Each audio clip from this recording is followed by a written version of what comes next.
Hello travelers! In this video, pag-uusapan natin ang mga pwede ninyong gawin sa Taiwan during your free day.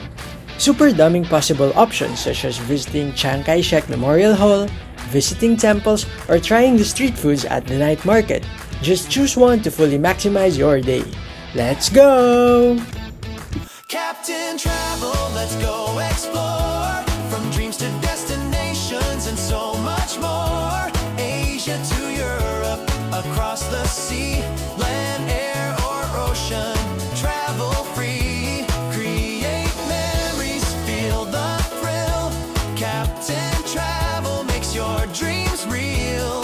If it's your dream vacation, big or small, Captain Travel takes you all. Good morning! We are staying in this building. Ayan. What's great here, paglabas mo, meron agad convenience store, may shopping mall, may mga iba't ibang tiyangge din dito. Masyado pang maaga, so medyo close pa yung ibang shops. Ayan. And that's the main station of Taipei. Ayan. Main train station. Underground po dyan sa kalsada, which is dadaan natin mamaya. Wala kasing tawid po papunta dun eh. Walang tawid. So dito po tayo sa underground. Ano yan? Puro mall po yan. Puro paninda. Maraming milk tea shop. Dyan mismo sa ilalim ng kalsada. Very, very great. Medyo maambon po ngayon. Kaya abutin na lang. Meron tayong waterproof jacket. Yeah, let's start our day. We're going down the underground. Ito po yung sinasabi ko kanina na underground mall. Pagtatawid kami papuntang train station. Because we have a free day, so we just choose na maggala-gala muna sa city by taking trains. Yan, ito po ang kanilang underground mall. O, diba?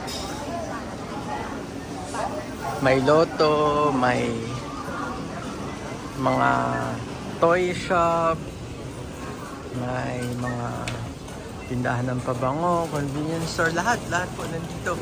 Haba niyan hanggang doon. Ayan. Ito yung mga sample na tinda. Ang mumura. Ang mumura. At ang sasarap ng mga pagkain. Bento meals. O mga pasalubong. Ang ganda ng kanilang hagdan. Wow! Very aesthetic. Diba? Okay na tayo. Pero hindi tayo dyan. Dito tayo. Sa escalator. Nakakalito lang talaga mag-commute po dito. Pero kasi ako, sanay na po ako dito sa Taipei. Siguro pang-anim ko na po dito ngayon. Kaya medyo alam ko na yung galawan din. So kayo po, pagka hindi nyo talaga alam paano siya i-navigate, best if mag-ano na lang po kayo, Uber, ganyan, or taxi, para hindi kayo maligaw at saka yung oras po ninyo hindi masayang. Kasi for sure, maghahanapan po kayo dito ng mga ng mga sakayan. Yeah. Taking public transport. Remember, dapat nandun lang kayo sa isang side, always on the right if you wanted to stand kasi the left side is dedicated for walking talaga. Yan. So kung makikita niyo, ito yung maganda sa ibang bansa. Sa baba, ibang train line. And then pag akyat natin dito sa taas, ibang train line na naman. So right now, we're riding the train. Mamasyal po tayo papunta sa Chiang Kai-shek. Yes, we now got off the train. At dito tayo ngayon sa Chiang Kai-shek Memorial Station. If you are an adventure seeker, kung gusto nyo po maka-try ng different experiences, masaya rin na mag-take ng public transport nila para ma-experience nyo kung gaano kaganda ang public transportation dito sa Taipei. But if you're an avid traveler already, you've been to many subways around the world, and gusto ninyo ng convenience, to take you from point A to point B agad-agad, edi mag-taxi or Uber na lang po kayo para po hindi na kayo mag-commute. But it's still a great experience. Pero by the way, for those who wanted to try public transportation, meron po silang iPass card, or they call it an IC card also. Kailangan nyo po bumili nito. Take note sa mga train stations. So, bago kayo sumakay, this is a reloadable ticket. So, let's go! Pasyal na tayo sa Chiang Kai-shek.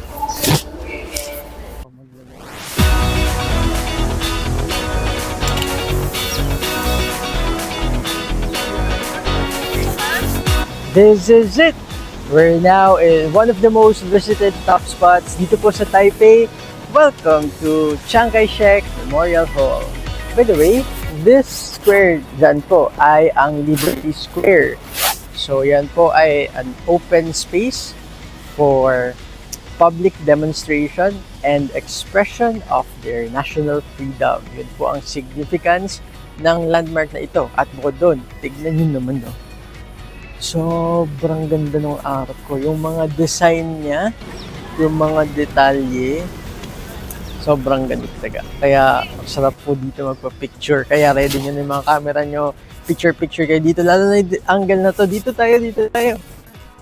Hanap nyo na lang dyan yung perfect spot nyo. So, may arco dyan. Tapos, yung Chiang Kai-shek nasa gitna. Tapos, may dalawang temple na red and orange sa gilid.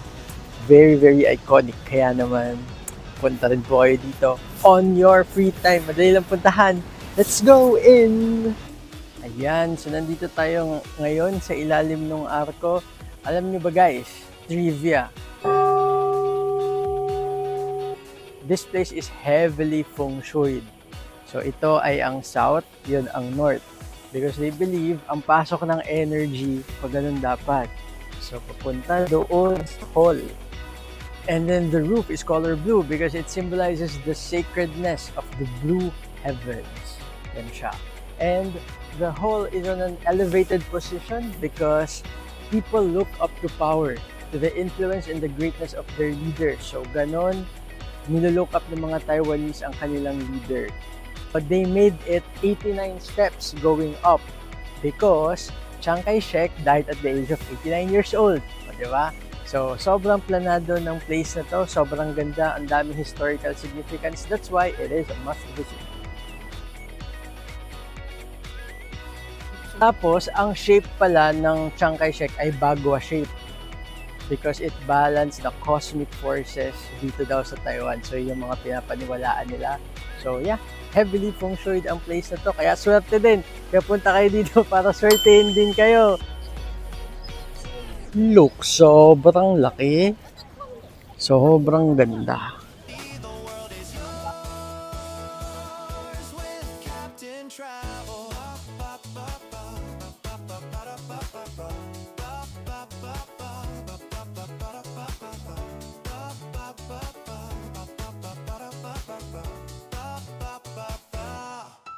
Bibilangin natin kung 89 nga siya talaga. Let's go! Dapat matibay ang tuhod nyo dito, ha? 1, 2, 3, 4, 5, 6, 7, 8, 9, 10, 11. Okay na yan. Mamaya na. Hanggang dun. Para mamaya.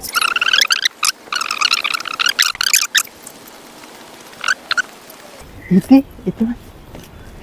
84. Teka lang. 84 eh. 84. 85, 86, 87, 88, 89, 90. Counted ba yun? Hindi ko alam kung counted yung isang yun kasi ganun lang siya. Wrong count. So kung hindi siya counted, hindi 18. 90 bilang ko, pero baka hindi ko sure kung counted yung maliit na step.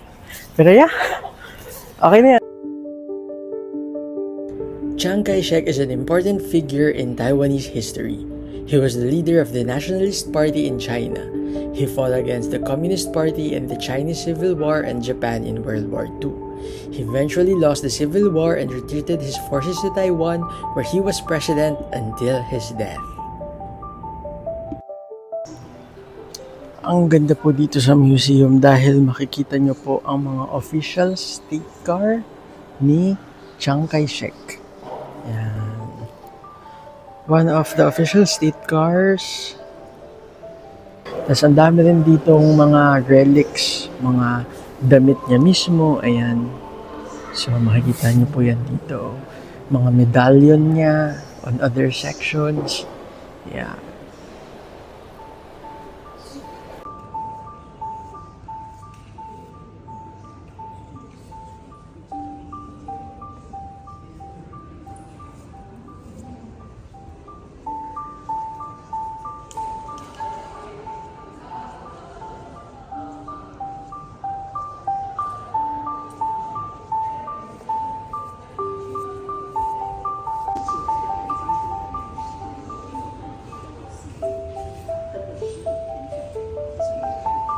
Look, that's Chiang Kai-shek. And this is a reconstruction of his office.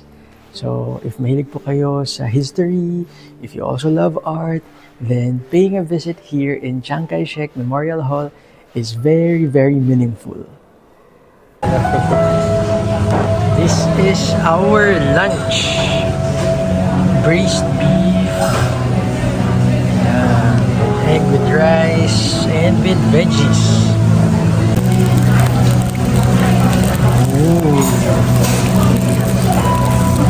You can also visit some temples here in Taipei, Taiwan. And marami po kayong options sa pwedeng puntahan. Maganda na makavisit kayo at least once sa isang temple para ma-immerse kayo sa kanilang culture, religion, and traditions. Ayan, napakaganda ng temple. Ito ang exterior. Just beside it is, ayan po, Rauhen Street Night Market.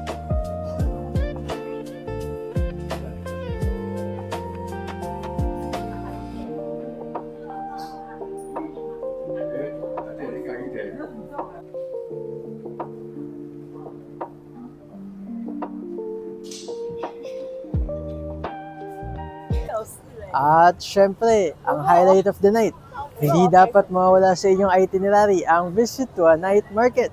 So, let's go! Let's eat! Let's eat! Leave the stress, leave it all behind. New horizons waiting for you to find. Simple plans, smooth and easy. Every trip feels light and breezy. Ayan, marami ring bilihan ng mga damit. Napakaraming souvenir shops. Ayan, isang mahabang street shop. O calamares. Ay, ang sarap po. Octopus. Pwede.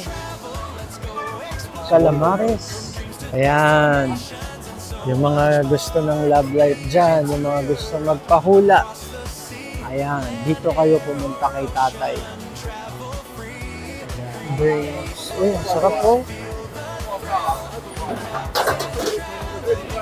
Mukhang siopaw. Diyan siya iihawin. Ang sarap. Binabalot nila. Tapos, ayun ang finished product. Mukhang sarap. Ubat octopus. Stop. Captain Travel, let's go explore. From dreams to destinations and so much more. Asia to Europe, across the sea. Land, air, or ocean. Travel free. Create memories, feel the thrill. Captain Travel makes your dreams real. If it's your dream vacation, big or small, Captain Travel takes you all. Ayun, nakita ko na. Ito ang aking paborito. Yan, anong basa dyan? Yan. Napakasarap po talaga nito, guys. Ayun. So, syempre, dito sa night market, Kumbaga, wala kang pupwestuhan. Kanya-kanyang diskarte po kung saan kayo kakain. Usually, standing, walang proper dining area talaga. Usually, street food yan, hawakan mo lang habang naglalakad ka, ganun siya. Or upo ka lang sa gilid-gilid, kaya mga ganyan. Ayan, kanya-kanyang hanap po talaga ng pwesto. Bawal maarte. Dapat po talaga, parang tiyanggian siya, ganun. May mga, yung ibang tindahan po, may mga maliliit silang bangkito, mga galon. May small chair and small table on the side. Tapos kanya-kanyang pwesto na lang talaga. Ayan po. Pero, okay naman siya kasi super sarap po talaga ng mga food dito. Very, very authentic. Yehey! Luto na ang ating mujamu. Ito ay pork bun. Pork siya. Tinadtad na pork na nasa fried bread. Very flaky siya, very crunchy. Sana matry po ninyo. Bagong luto. Ang downside lang ng mga authentic Taiwanese food, hindi na siya masarap pag i-take out mo pa sa hotel. Dapat kainin mo siya on the spot.